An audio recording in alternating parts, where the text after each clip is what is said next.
right, you guys. Hey, it is Monday evening. You guys know how much I love Mondays and Fridays, and it's just fantastic. But I'm most excited about tonight's speaker, which is Kathi Laughman, which we haven't seen in a long time, and I miss dearly. But she's turning your writing into pretty much a positive thing, is how I like to see it. And she's going to make it where you're kind of making a difference in your writing and how you can do it to do good things. So, Kathi, take it away. Thank you, Amy. And it's great to see everybody. I do see a couple of faces I'm not recognizing right off the bat. So I will just say that it's been a while since I've been here, but many of the faces I do know. Sandy and I are longtime friends, and she was my publicist for a few years. And I think she's one of the most incredible human beings that walks the planet, as I'm sure everybody here shares that feeling of her. And I've worked with some of you on some other projects, but where I've been is over this past probably close to a year, almost a year now, is really working on what's next for me, and as a writer, as an author, as a business person, what does that look like for me? And I think one of the things that is interesting, we all write for different reasons. Not only do we write different stories and write different things, we actually write for different reasons. Some of us are educators, some of us are entertainers, some of us want to inspire people. We generally have something behind our writing that is what we want to bring to the world through our writing. Even if you're a fiction author, and you're telling fictional stories, you still have an underlying purpose. You still have an underlying purpose. You still have something where it's like Sue Hollywood, her purpose was always to make us feel a little bit better, like menopausal women feel a little bit better about the angst that we're going through, and have a good laugh at ourselves while we're getting through some of those things that we go through. So she can help you just think, well, it could be worse. I could be imagining ghosts walking around in the forest behind my house. And she tells the most incredible stories, and they're wonderful escapes. And I've never met a woman yet that I've given her series, and I've gifted the whole series to many women over the last few years. And without exception, what I get back is that has to be the best escape reading I've ever had. And you know what's wonderful about that? That's what she intended. That's what she intended for those stories. We all have a reason for writing what we read. Kathi Laughman is such an incredible writer, and she's such an incredible educator. I don't know of anybody that could write a book called The Mayflower Chronicles and people think and want to read it and get so involved in the history that goes into that. But when you listen to her talk and you see her enthusiasm for that period and for getting the facts right, she doesn't want to just tell a story. She wants to tell the right story the right way so that people actually have a better sense of what happened in that time. So, I think it's important to recognize that all of us as writers have our own reasons for writing. We have the one thing, we have different things that we want to accomplish with it. But here's what I know. Of all the authors that I have worked with and known and been associated with over the last 10 years of my own writing experience, I have never, ever met an author that wanted to write in order to hurt people. Authors and writers are some of the most genuinely kind, compassionate people I've ever known. Yes, we want our books to be number one, but we want everybody's books to be number one. The people in this community fight just as hard to get everybody else's books into that category as they do to get their own there. It is a community of collaborators and a community of cheerleaders and a community of creators. And it's the most wonderful community you could ever be a part of. And this one is one of my favorites. But I've been working really hard over these past 6 months to come up with what I wanted as a blueprint, not just for myself as a writer, but for my business. And everything kept leading me back to this one idea of for profit for good. That businesses that are in business to do good. Yes, they are very much, they want them to make a profit. They're not shy about making, these are not nonprofits. But at the same time, some of our nonprofit models are broken and they recognize that. And so they're looking at other ways that they can show up in the world and do the good they want to do in the world without having to be a nonprofit organization, to be able to make a profit so they can put the money deliberately where they want the money to go to do the good they want to do in the world. But what I'm really talking about are companies that really just want to celebrate when good happens to them, they want good to happen in the world. And it's a really wonderful model. So some of you, if I said Tom's shoes, you would probably realize and recognize you buy a pair of shoes, what happens? A needy child gets a pair of shoes, right? The Lavender Ink Company is one of the ones that I am associated with and work with. And they have a lavender farm and they have most wonderful array of products that they sell for all organic from their lavender farm. But they make these incredible bunnies. It's the Xander bunny, and they make this incredible bunny. And every time you buy a Xander bunny, which by the way is stuffed with their lavender, with dried lavender and cherry hulls, it's very calming. Every time you buy a Xander bunny, they donate one to a child in foster care.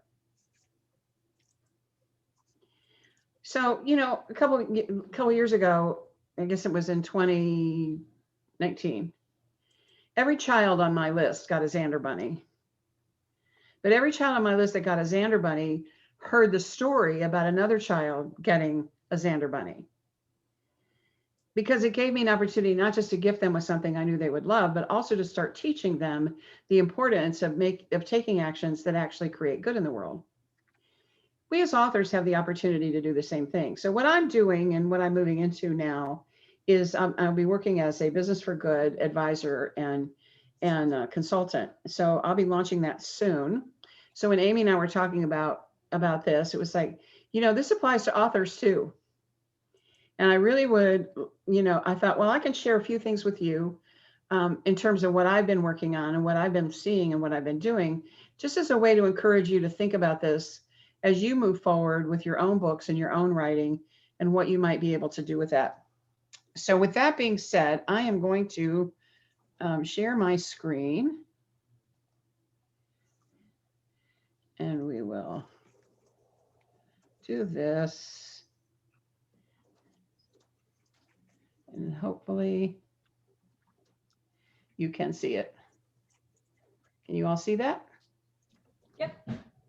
So some of this, when we first start, I want to go through this with you really quickly to just tell you that I want to give you a sense of what happens here with the just the business view of doing well by doing good.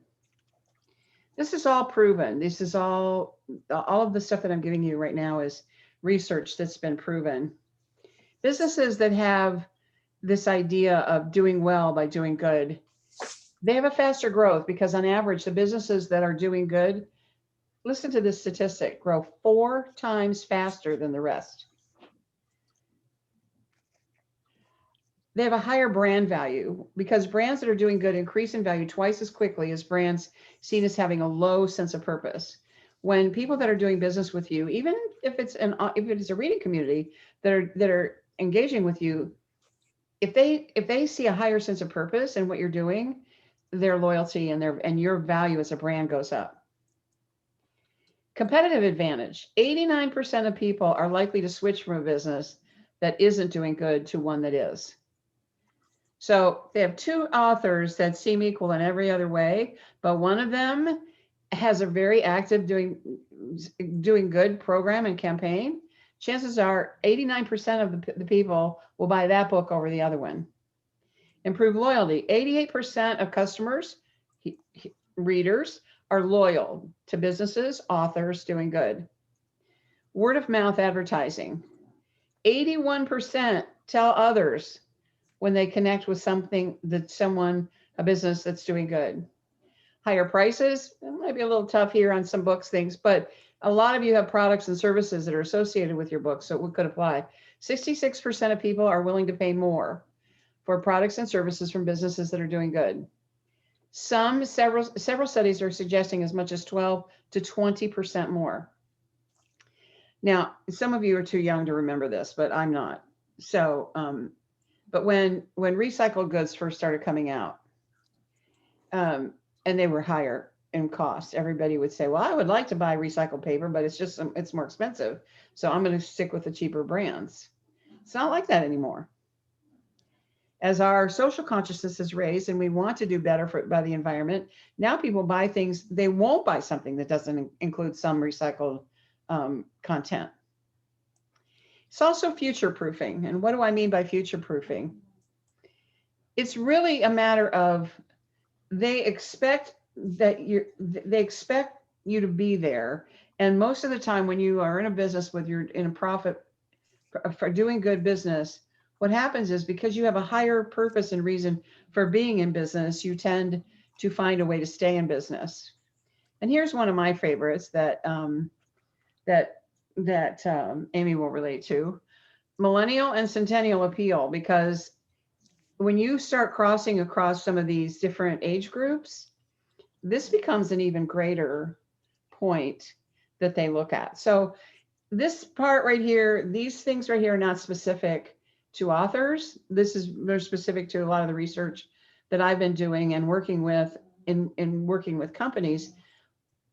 But it's important, and I used to say this before when I worked with you guys before. If you're an author and you don't see yourself as a business, you're missing the boat. There's a business side to writing, and certainly a business side to books. So I just wanted to share that with you just to kind of set the pace. But I want to give you a few more reasons to consider just as authors. When you get into cause marketing, so when you start talking about what you're doing and why you're doing it, you give people a unique reason to talk about your book. When you talk about donating proceeds of your book sales or whatever it is that you're doing, which we'll talk about in a minute, it gives the readers a good feeling about you as a person, but it also gives them a good feeling about themselves and that they're participating in something good happening. The right cause can open up opportunity for new audiences. The right cause will help you attract readers directly, but it also helps you attract certain event organizers and podcast hosts that will invite you to speak. And when that happens, you're being introduced to totally new audiences that you wouldn't have ever met except that you connected over the cause. Buying for Good goes viral. Asking Facebook fans and followers to click share or like so that you can just sell more copies of your self-published book. It doesn't always go over well, does it? You don't always get a lot of participation in that. But when you ask your fans and followers to share a unique opportunity to donate to a worthy cause, and that they can encourage people to spread the word about your book, man, they can't hit those buttons fast enough. So cause marketing can make the readers feel less like they're engaging in helping advertise your book and more like they're doing good. So it gives them a reason to talk about your book. It gives some people a reason to bring you on to speak so that you can talk about your book.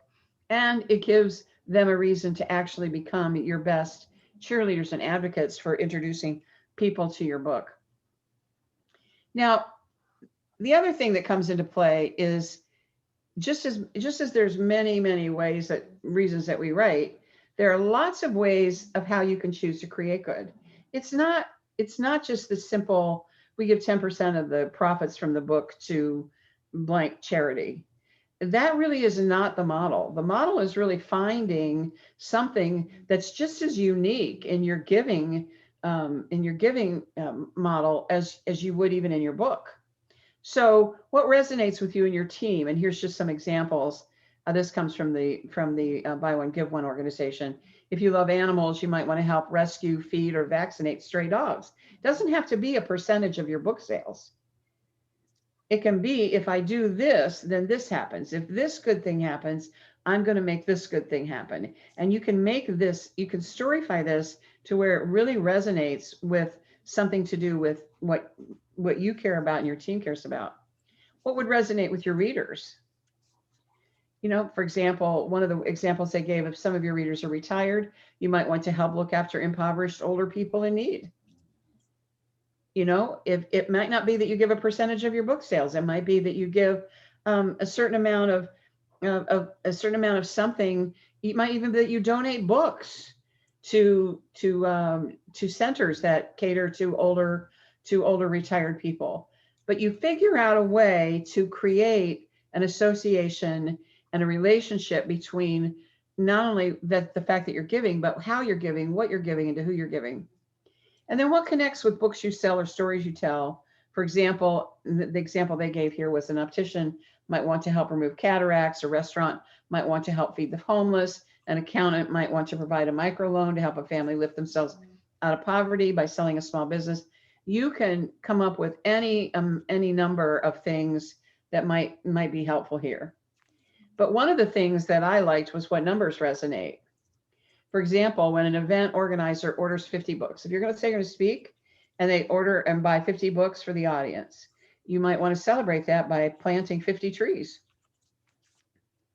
You might want to give 50 days of help to somebody in need. Maybe they book you to speak multiple times, and the fifth time they book you to speak, you want to do something special. Every time, in every case, you're creating a stronger connection by making the numbers themselves correlate to what and how that you're giving. So how to get started. So let's talk a little bit about how to get started. One is that you can choose your own, right? You can just flat out choose your own. You don't have to, you don't have to, there's no prescribed thing that you have to follow. It can be a dollar, monetary gift. It can be a percentage of your profits, or it can be a goal that you want to raise. So let me tell you an example. How many here are familiar with Chicken Soup for the Soul series? So in the early days, and Mark Victor Hansen, I heard him speak once, and he told the story. When they first started doing this, Mark Victor Hansen is, if you know anything about him, he's a huge environmentalist. He's always has multiple side projects going on about alternate energy sources. He's very, very much an environmentalist. So here he is saying they're going to sell 1 million copies of a book. So what does that mean? They're going to print 1 million copies of a book. So what does that mean? They're going to have to cut down trees to make the paper to print the books, to sell the books. So he had a conflict. He had an almost moral conflict about saying he was going to set a goal to sell so many books. Because back in those days, in the early days, they didn't have e-readers and all of that, right? So if they said they were going to sell 1 million books, they were selling 1 million copies of a book, hard copies of a book. So he had a real dilemma. So how did he do that? How did he resolve that? He resolved that by committing to plant 1 tree for every book that sold. And if they sold 1 million books, he'd plant 1 million trees. And he aligned himself with Arbor Day and a couple of other organizations. It's $1 a tree. But it made it worth it for him to be able to say, okay, I feel fine about saying I'm going to sell 1 million books because I'm going to plant 1 million trees to make up for it. So he chose his own method. He absolutely found the way that he wanted to do it. Sometimes it is a percentage. I mean, that's common, right? Well, it's a very common thing. Now, one of the things is if you look at on Goodreads at their Listopia, they list all of the books that are for sale that give a percentage of their proceeds into a charity. So people find that. People buy for that reason. People choose books to buy and books to read simply because somebody gives a percentage. And it's not just a matter of you saying it on your website. It's a matter of that becoming common knowledge that you do that. John Acuff is one of the people that I've learned from a great deal, and a very gifted writer and speaker, and frankly humorist. He's one of the funniest people I've ever come across. But he sets goals. So Thistle Farms is a place that they make candles, soy candles, and other products. And their mission is to bring women that have been in sex trafficking, um, and helping to bring them back into society and giving them a safe place to be, getting them off the streets, giving them a safe place to be by giving them work, by giving them a home and giving them good work to do. So Thistle Farms is where they go to live and work. And they sit around a circle when they light the candles, lighting the way home, lighting the way for a woman to find her way there and get her off the street as a symbolic gesture. Every year at the holidays, John Acuff has a goal, and he launches a campaign to his readership to buy 500 candles. I think we've surpassed that now by 5 times pretty much every year. We started out with the goal of 500 candles. And usually within 48 hours to 72 hours, within 2 to 3 days of him announcing that the campaign is on, those candles are sold. That's real people that are helped. Now, did he donate anything about his books? No. Was this involved in any way, shape, or form to selling his books? No. It's his community, it's his readership. But he gives us an opportunity to be a part of that. The first year that I bought the candles, and I bought candles for everybody on my list, and so that was part of their Christmas gifts that year. I was so surprised when a couple of weeks after I got the shipment of candles, that I got this note in the mail. It was from a name and a handwriting I didn't recognize. It was from one of the women at Thistle Farms. And it was a personal note from her to me, thanking me for giving her safety, giving her a place to be, giving her a way to create a new life. I wouldn't have known that if the author hadn't done that. You know, that would have never happened. Now, would that woman still have gotten off the street? Would somebody else have given? I don't know. Doesn't matter. What matters is that because he did that, it gave me an opportunity to be a part of that. So that's another example. So you can create your own method. You can say, well, if this happens, I'm going to do this. Or you can say, I'm going to give a percentage and I'm going to make sure that people understand that's happening. Or you can set a goal to raise some kind of a goal and participate with a charitable organization and do that. You can also let your audience choose. You can let your readers choose. Sylvia Day is a best-selling author. And every month she lets her readership send her suggestions for charities that should get that month's contributions. And her readers send in and submit which charities they would like for her to consider. So she calls it Sylvia Day's Day It Forward. And when she does that and they participate that and it's chosen, then for their next campaign, that charity is the charity that receives the gifts. It's incredible. Can you imagine her readers that are part of that and are reading every month about how they're choosing charities, and her books being sold are now supporting not just her charities, but the charities they want to see supported? It's incredible. And now they really are functioning as a community, aren't they? They don't just have this transactional relationship of they bought her book. They are really now functioning as a community. B1G1.com is an organization that gives you an opportunity to participate in a lot of UN programs. The 14 giving focuses of the UN resolution, and it's incredible that what you can do for $1 a day. So you might have something to which you say, okay, for the first 100 books that are sold, I'm going to donate 100 days of service. And through B1G1, you might get that for $1 or $2 a day because of the places that they're supporting and the way that they're supporting things. But it's a giving back thing. It's not about the monetary amount. It's about the fact that doing good creates for good. Something good happens, it's a trigger to make something good happen. It's an incredible organization. Wordsforcharity.org is an opportunity for you to write and submit writing yourself, that the writing becomes part of an opportunity there. You can also go there and donate and purchase things.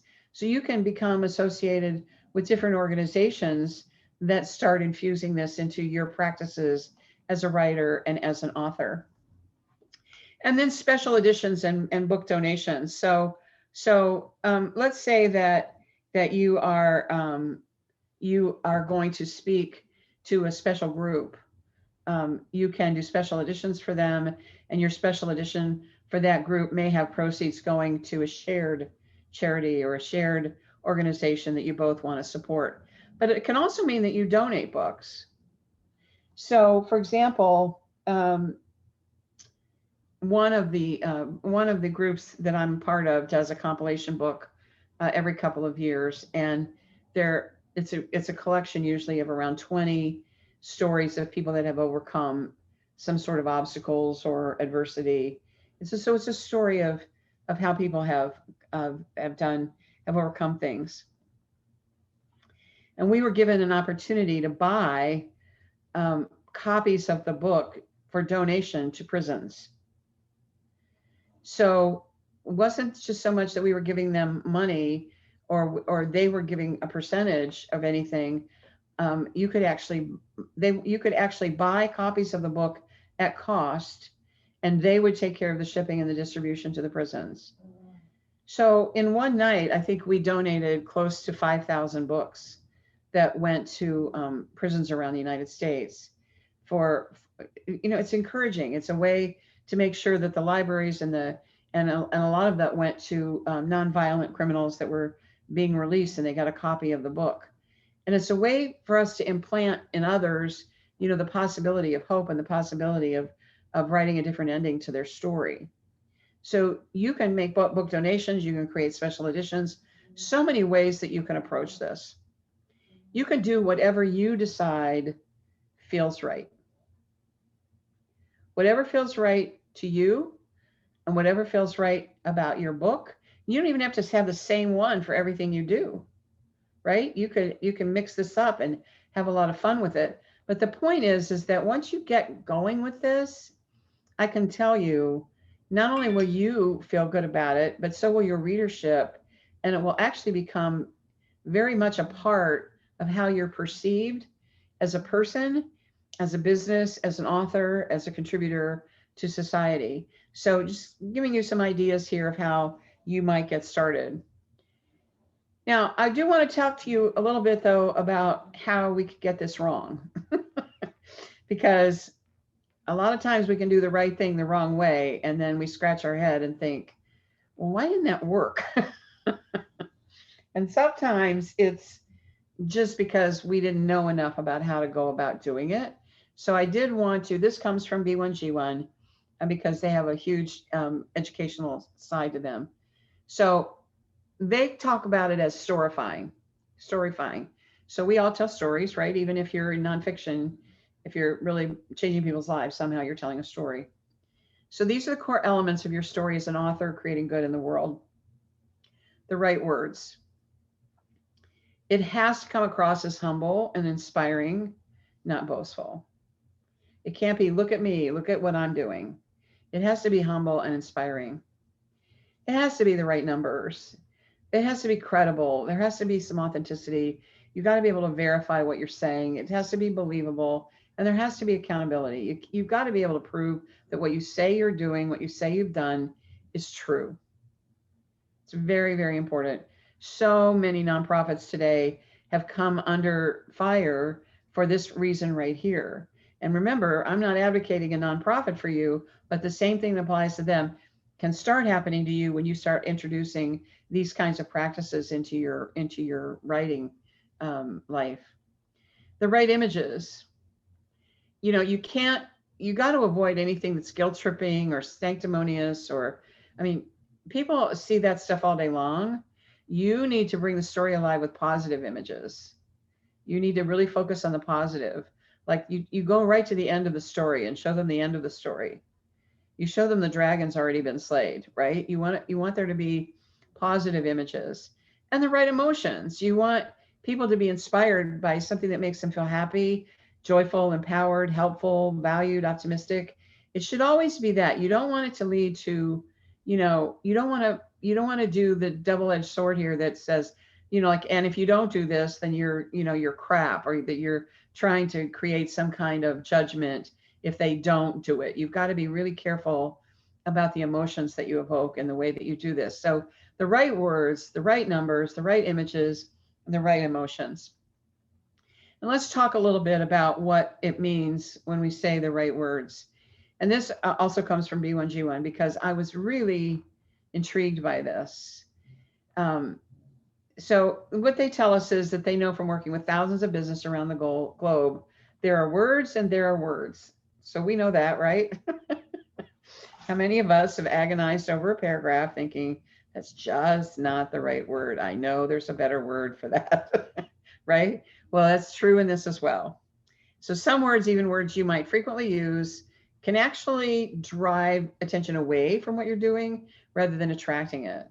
Some of them compel and some of them repel. So let's make sure we know what they are. I found this interesting. A seemingly inoffensive word, charity. In Western countries, which we're a part of, it's not a word that's received warmly, which surprised me. Close to 70% of people have had a bad experience with charities or know someone who has. So if they feel like this is about, it becomes suspect as soon as they hear that word. So even though that may be surprising, it's important to know. And it's not just the word, it's any word that's tied to charities. So like another word is donate. That's also a word that you want to avoid. But the word give is always received positively. So instead of saying we donate, you say we give. And then all of a sudden, all of the negative connotation goes away. So when they put this in their training, it says, let's put these two thoughts together in a sentence, you see the impact. We regularly donate to charities. We regularly give to high impact projects to make a difference in our community and in the world too. Choosing the right words and putting the right words together is good. The first one sounds almost boastful, whereas the second one focuses on your commitment to impact and it lands more positively. It's a really, I think, important distinction. So that just kind of is the tip of the iceberg, if you will. But I think it's an important topic for you to think about. And I'm gonna we'll go through a few more of these here, but I really want to make sure we're driving these points home, that you can see the value of this for you in how you're perceiving yourself and your work. So here's just a few more. They use words such as worthy cause and high impact project instead of charity, and give and giving instead of donate. They tell a really specific story rather than using vague platitudes. For every dollar we save you, we give a day's worth of food, water, or sanitation to people in need, rather than we just proudly support XYZ charities. Some people may not know what XYZ charity does. But if you quantify it and you tell a really specific story, or you say you give an unspecified percentage to charity, they don't know what that means. You have to be explicit so that it's really clear what it is you're doing. Then you explain the context and the reason. We wanted to become a business, author, publisher for good. We wanted to incorporate greater purpose and meaning into what we do. We believe every business has the power to change lives by integrating giving into its everyday activities. We believe that every book has the power to change lives by leveraging that book to integrate giving into everyday activities. You see how you can really wordsmith this and make it very powerful? They quantify their story to make it real. 7 million days of help across 16 countries, right? That comes right from the training manual. Can you imagine that number? But it's true and it's verifiable. And this last one, I think, is really good. Instead of claiming to be heroes themselves, they make other people the heroes. Simply by doing business with us in the normal way, you are helping to make something wonderful happen. And together we can end global poverty. That's just an example. Simply by buying our book, or simply by reading our books, you are helping to make something wonderful happen. That is something that's going to resonate with your readership. And that's certainly going to be something that resonates with the people that are talking to you about your books and helping you to promote your books, because now they want to get on board and be a part of the good things that are happening as well. So that really just kind of wraps up the basic points that I wanted to make for you guys tonight. But I will tell you that I have been working on this now for the last couple of months, and I have a workshop and an ebook coming very, very soon.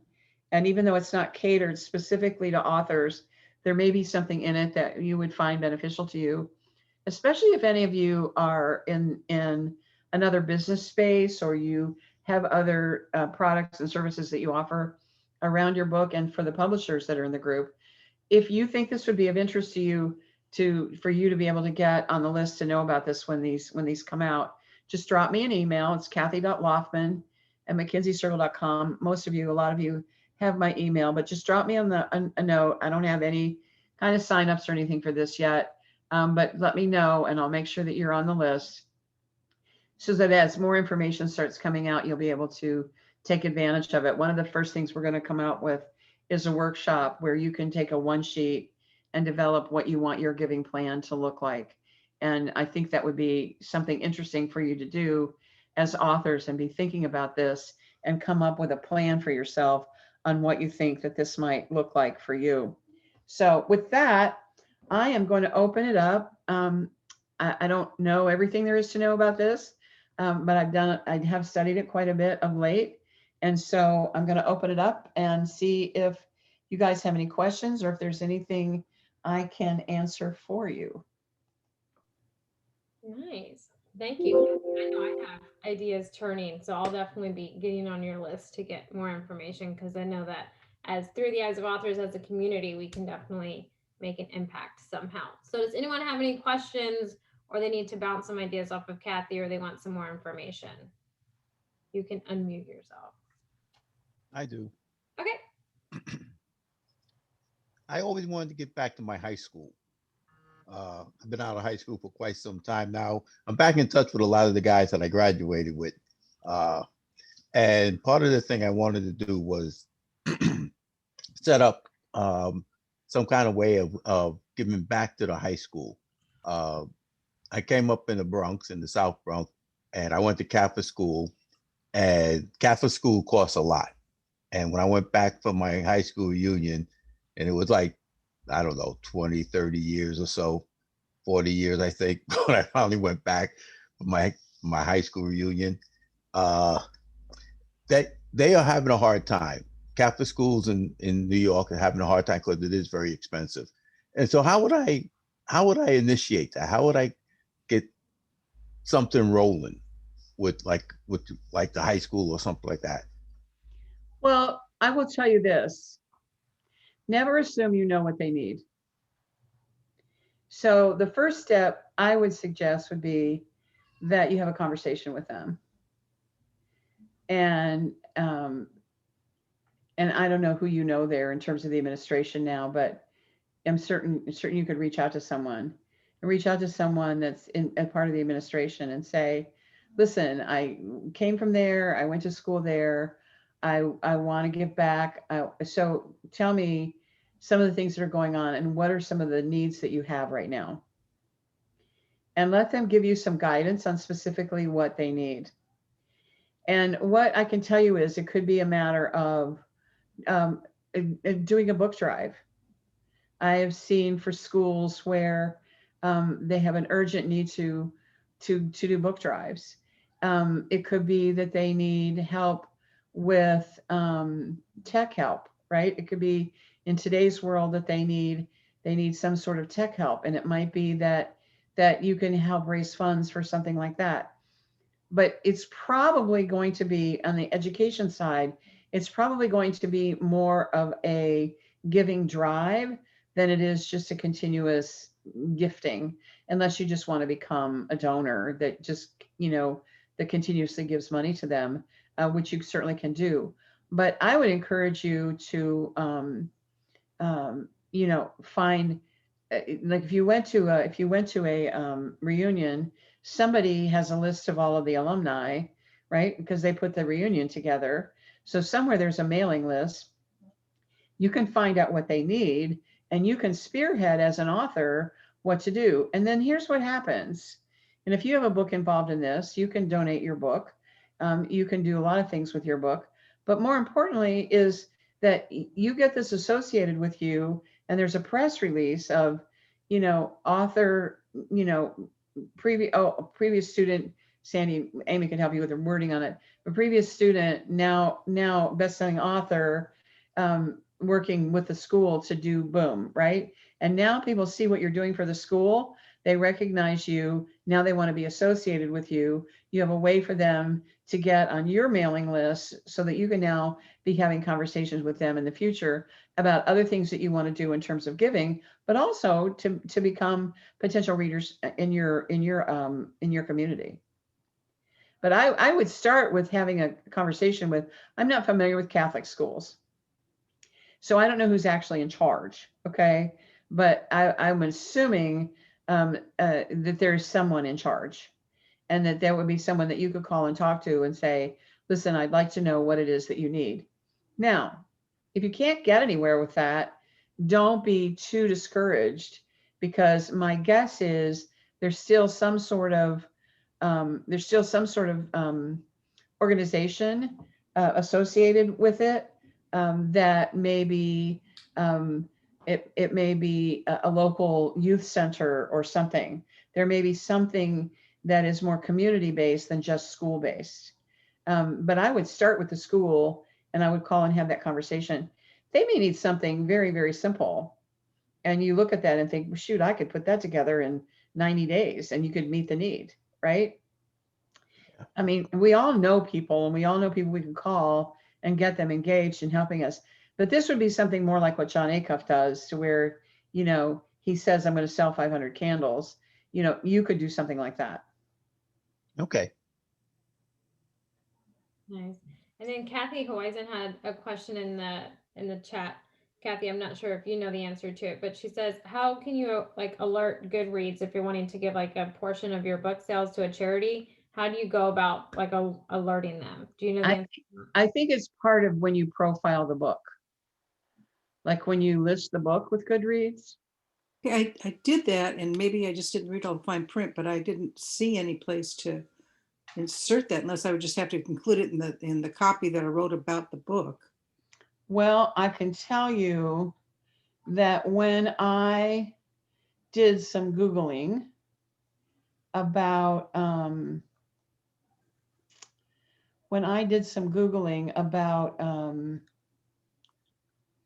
percentage, the percentage of proceeds, and Yeah. that sort of thing, it was one of the very first things that came up.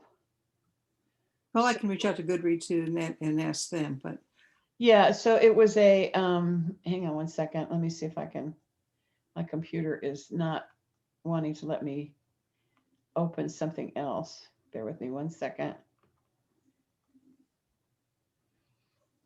because I already have it in the back of the book in the notes that a percentage of the proceeds are going to the 3 places that the story is about.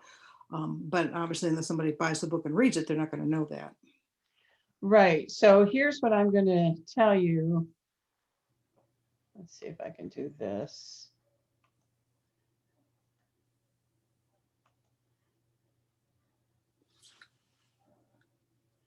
So this is the page that it brought me to right here, Kathy. Books that support charity.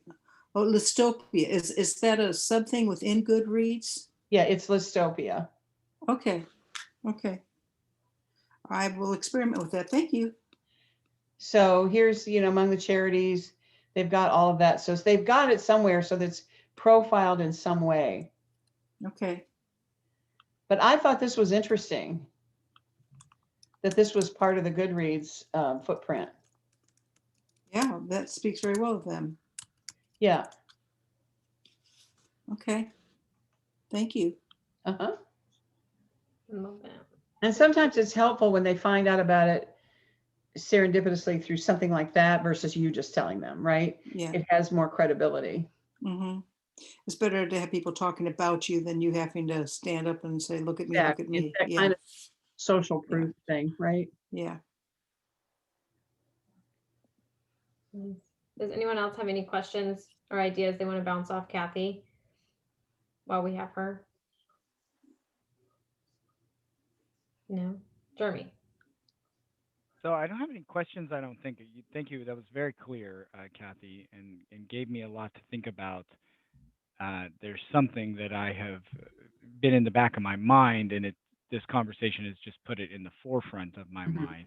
I author role playing games, tabletop role playing games, so they're books, and there's a wonderful organization that I've my game has always intended to collaborate with them because they use specific games that they vet. They have to vet the game in a specific way, and then they use it in their research. It's called RPG research, and they use it in the research, especially specifically with children with learning disabilities, autism, deaf, or otherwise, to use a role playing game and the process of a role playing game in order to uh, develop their abstract thinking, which is often difficult for people with autism, learning Mhm. disabilities, and otherwise.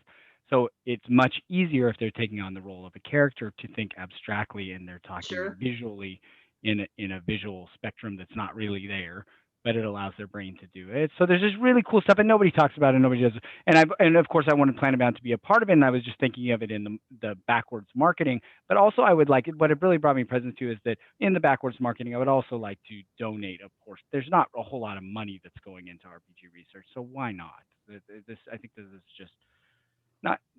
It's just good to do good that begets good.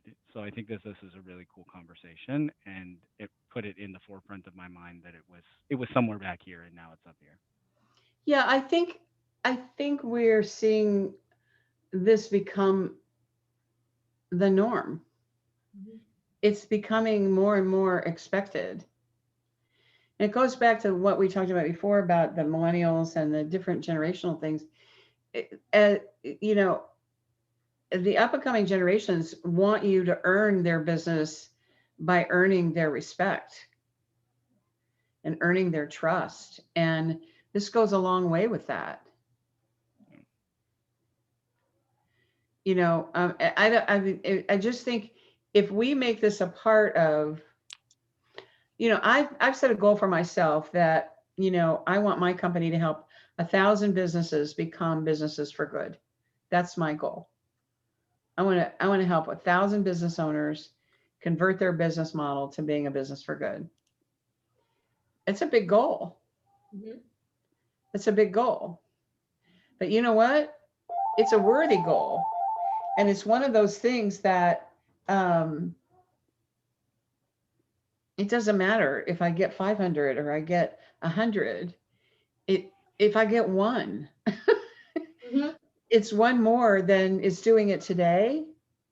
And when, I'm in my sunset of my working life, I have 30 years of business acumen and sitting in boardrooms and sitting in, conference rooms, and I'm bored to death of business as usual. And I don't want business as usual anymore. I want businesses unusual. I want businesses that are looking to be innovative and find a way to make us better. And it takes so little to do that. It really just takes so little to do that. Never has the compounding effect been more pronounced than when you start thinking about, if everybody on this gave $1 a book for every book you sold for the rest of your career as an author, you would be amazed at the difference that would make. $1 a book. But you just have to make the decision. And one of the things that they teach us in the training in general for businesses, there's two things that get in the way of being successful with this. Two things. One is getting started. It feels like such a big thing, right? It feels like, well, how do I find a charity and how do I do this? And how do it just, the old Nike slogan, just do it, right? Just pick one thing. we talked about several different ways that you could do it. Just pick one thing. One of the first things that I did as an author was donate copies of my book to the YWCA's residency program for the girls that were aging out of foster care. And I donated books to them every month. Just find something you can do. Even if it's you just go and you write for charity, find something that gets giving back as a part of who you are as someone, as a communicator. That's the first thing. Get started. Doesn't matter how small, get started. The second thing that causes this to not work is that people don't, they look at it as a one-time deal or one-shot deal, and they don't integrate it into how they actually run their business or their writing practice or whatever that might be. For you, it may be, if you're struggling, every time you write 5,000 words, you do something. That's your trigger. And you personally do it. And it may not even be something that you advertise, but what it does is it creates a mindset. And now you start looking for other ways to do it. And so I really think it's a matter of getting started, but then integrating it into whatever I'm doing. I want there to be some way that I'm giving back somewhere. Yeah, I really appreciate, Kathi, that you mentioned the asking them, because I could make a lot of assumptions about what this organization would want. And I had already started, but then I was reminded, because even as I was mentioning what I was mentioning, I'm like, yeah, I'd like to, and I'll donate part of it. Well, maybe that's not what they need at all. So it really is about having a conversation with the said individual that you would like to benefit first. I like you said that to James, I think. Yeah. So that's a conversation to be had. Yeah, we should never assume what somebody else needs. Kathi, what I'd like to say is, just listening to you talk just now, you say, even if it's just $1, but I don't know, maybe other authors are working on different margins. $1 is all I get from some books, and if you're selling your ebook at 99 cents, you're not even getting that. So, and that may not be the right model for you, depending on how you're doing it. What you do may be different than a price per book. I'm not advocating that. I'm saying if we found a way to give $1, maybe it's not for every book, maybe it's for whatever the threshold is. Maybe you give $1 for every 20 books. You see what I'm saying? You right. have to, and make the math work. I really like your idea. I do. This is kind of a side, but it's just an example. Today, the last few days, I've taken a cat in, and I had to take the cat to the vet, and I spent $250 on this cat that's not even mine. And then I spent hours. I found her a home, and this afternoon she went to her new home. So that is my kind of giving. It's $250. I'm never gonna announce to anybody I wouldn't have except for this topic tonight. I just absorb that into my life. So, but I don't have another $250 to give out of my business, which is already losing money. I just don't. So I don't know. I wouldn't know how to monetize that. Say, on a yearly basis, I pledge to give $1,000 to rescue pets, which I'm sure I do, because everyone here does know I keep taking care of these foster feral kitten litters in my house, which you're not even talking about the hours that I spend on it, but the money for vets and food and everything else. But anyway, that's not something I can monetize with my books. That may not be the right model for you. The right model for you may be doing something in service instead of in financial terms, right? And it may not even be for you personally. I'm just saying, at this, you already give, right? You already have giving back as part of what you do. I'm just saying, if you try to make a connection to that with your readers, it's not just good for you, it's also inspiring them to do the same thing. Julie, it occurs to me one thing you could do that would not be bragging, but it would be letting the public know, is in one of your blogs, write a story about that you keep taking in these stray cats and tie that in with a plea for people to be responsible and get their pets neutered. And you can tell the story. You don't have to disclose how much money you spend if you don't want to, but you can let people know that you're giving, and just telling that story is a public service announcement of sorts, because we have feral cats all the time under our back deck, and I'm not willing to pay $250 to take them in and get them taken care of. Nature takes care of it, and we see the results of that sometimes in very sad ways. But it's like, we've neutered our pet. I wish other people would neuter theirs, and we wouldn't have this problem. But anyway, there's a way that you can let your readers know that you are giving without having to give away your books that are already at the very low to no profit level. Sometimes it's a simple matter of it being causes that you care about and that you're personally engaged with, and that you talk about that in your bio, that you talk about that when they read about the author, or they read the bio section, that it is that when you talk about your personal life, or they talk about your personal things, that you're an advocate for animals and an advocate for what you do. And you would be amazed how just reading that about you draws people to you. Yeah. So it's just a matter of you understanding you get it already because you're doing it already.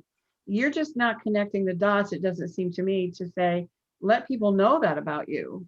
Not so that they will brag about you, but because so they'll know about a part of you that will draw them to you as a writer, as an author, as a publisher, and also inspire them to do the same thing. I know I don't think either CJ or Lydia are on tonight because of the situation with their mother. But CJ, I know, does say that she'll donate something to a pet charity for everything she sells. So she takes, I mean, she's already doing that. Anyway, for me, I understand what you're saying and I applaud it and I think it's great, but I think for me, the model of saying, do this and it'll help your business and, make more money, I'm skeptical. I wish I could believe it, but I'm skeptical. I think it's getting out there and meeting people and talking to people and trying to, when we can do in-person again, do a lot more in-person events. As opposed to, and Kathy's suggestion is also a good one. I started writing commentaries, and I can put a commentary up there about whatever on pet stuff. But the readership of my website is minuscule. It's just not gonna do it. It is today, but it's gonna grow because people will pass it around and share it. You're such an optimist, Kathy. Well, as we talked about earlier, though, what gets people to share this? What gets people to share your writing? This has a lot to do with that. When there's something that appeals to them and tugs at their heartstrings about things, they're far more apt to share. And sometimes just doing something that makes you feel good, makes other people feel good, and it then goes around. You don't always have to put something out thinking that I'm going to get something back. If you have that kind of outlook on life, that if I do this, I'm going to get something back for it, it's probably not going to work that well. But if you do it just for the sake of doing good, as they say, do good for goodness sake, and you are rewarded. And that's probably because I went to Catholic school and they beat that crap into me. Absolutely. But it's true. I cannot quote the research sources, but I raised money for congregations. That was a big part of my life until recently. So I've given lots of stewardship sermons and led lots of workshops on this. And research has shown that the two happiest groups of people in the world are those who develop an attitude of gratitude, of finding something to be thankful for. That's number two. And the happiest group of people are those who have cultivated the habit of generosity. Yeah. And money, if you have it, but if you don't have it, then you can't give it. But you've got your time.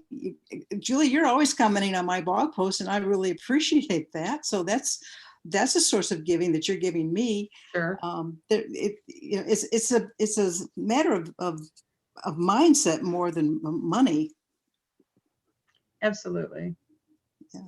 Yeah. And things will come back, Julie. Sometimes it takes a while longer, but sometimes, as you do things, you'll find that people appreciate it. And James, I'm thinking of your comment about Catholic school.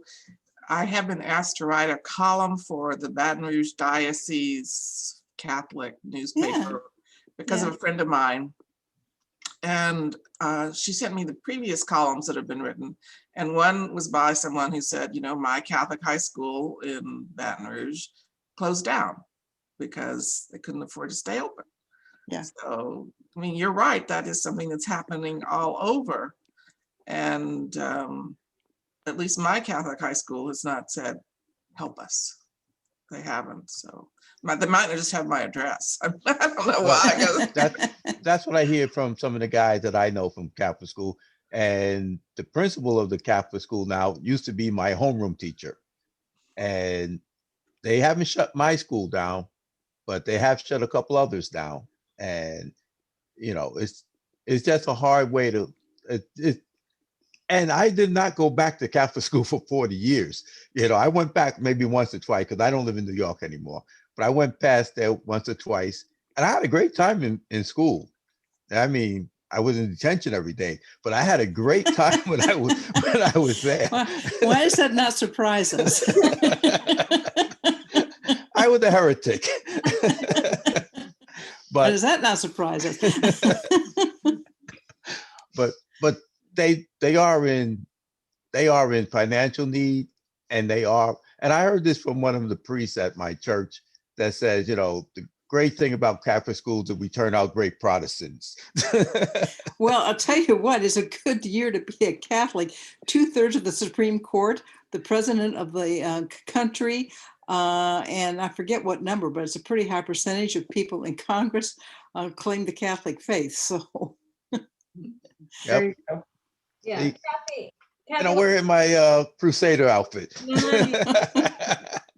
Going back to your comment where you were saying to put it in your blog, you know, like if you're, you know, you're giving to an organization or something you're really passionate about, that you're raising money or donating books or whatever, put it in your bio. I firsthand tell you, and I mean, I know I'm millennial, so I find it to be true, is I read people's bios on Amazon and stuff before I buy their book. And if it's something, you know, that they're trying to raise money for, any kind of thing, it does pull on my heartstrings. And it's like, okay, your book may not be a book that is the genre I'm, you know, going to read or anything, but I'm going to buy a book because I want to help you, to help this organization. So I can totally attest that will 100% work, and it pulls on people's heartstrings because you're bringing awareness towards it. And I think that's kind of, for me, that's a way of looking at it, is you're bringing awareness towards something that's important to you. So it's important for you to give $1 a book, or your time and community service, or just raise awareness in general about something that's going on that you're passionate about. And I think that's what I find to be lacking in some author communities, is their awareness in certain things that they're passionate about. Like Red is really passionate about health and longevity, right? I know that because I know Red and I know his book. So if I want to learn more about it, or I want to help, and he's wanting to, you know, educate people in it to help them with longevity and to help them, you know, live a healthier lifestyle, I'm going to go to Red and I'm going to help him support that organization. So it's kind of one of those things where it definitely works, and it will help you in the long run. It's a marathon, not a sprint. That's how I have to look at things. That's my outlook on life. It's a marathon, not a sprint. And it's kind of the same thing in, you know, raising awareness, like Percy's trying to do with, you know, fatherless children. He has this book that's, you know, letters written about from incarcerated dads, and it's helping their kids, but it's also helping other kids that don't have dads. And this letter wasn't even written by their dad. So he's bringing awareness towards it, that it's an issue, and he's helping them do it. And it's kind of the same thing that I think all of us can do, and especially through the eyes of authors as a community, we can do as a whole. So Kathy, I got so much from this conversation. I will be reaching out to you later, but this was so fantastic, and it's so great. And I hope everyone took something away from it, because this has just been an eye opener for sure for me. So thank you so much for taking the time to talk to us. Everybody. Thank you. I'm very excited now. I have like so many ideas. I have to run and tell Josh. I'm like, I'm going to go and do this. We need to do this. Like he has no idea. He has an earful coming after this. Thank you guys so much. Kathy, you're wonderful. I can't wait to have you back. But thank you so much. I hope everyone has a fantastic evening, and I'll see you guys on Friday. Thank you, Kathy. Thank you, Thanks, Amy. Amy. Thanks, Kathy.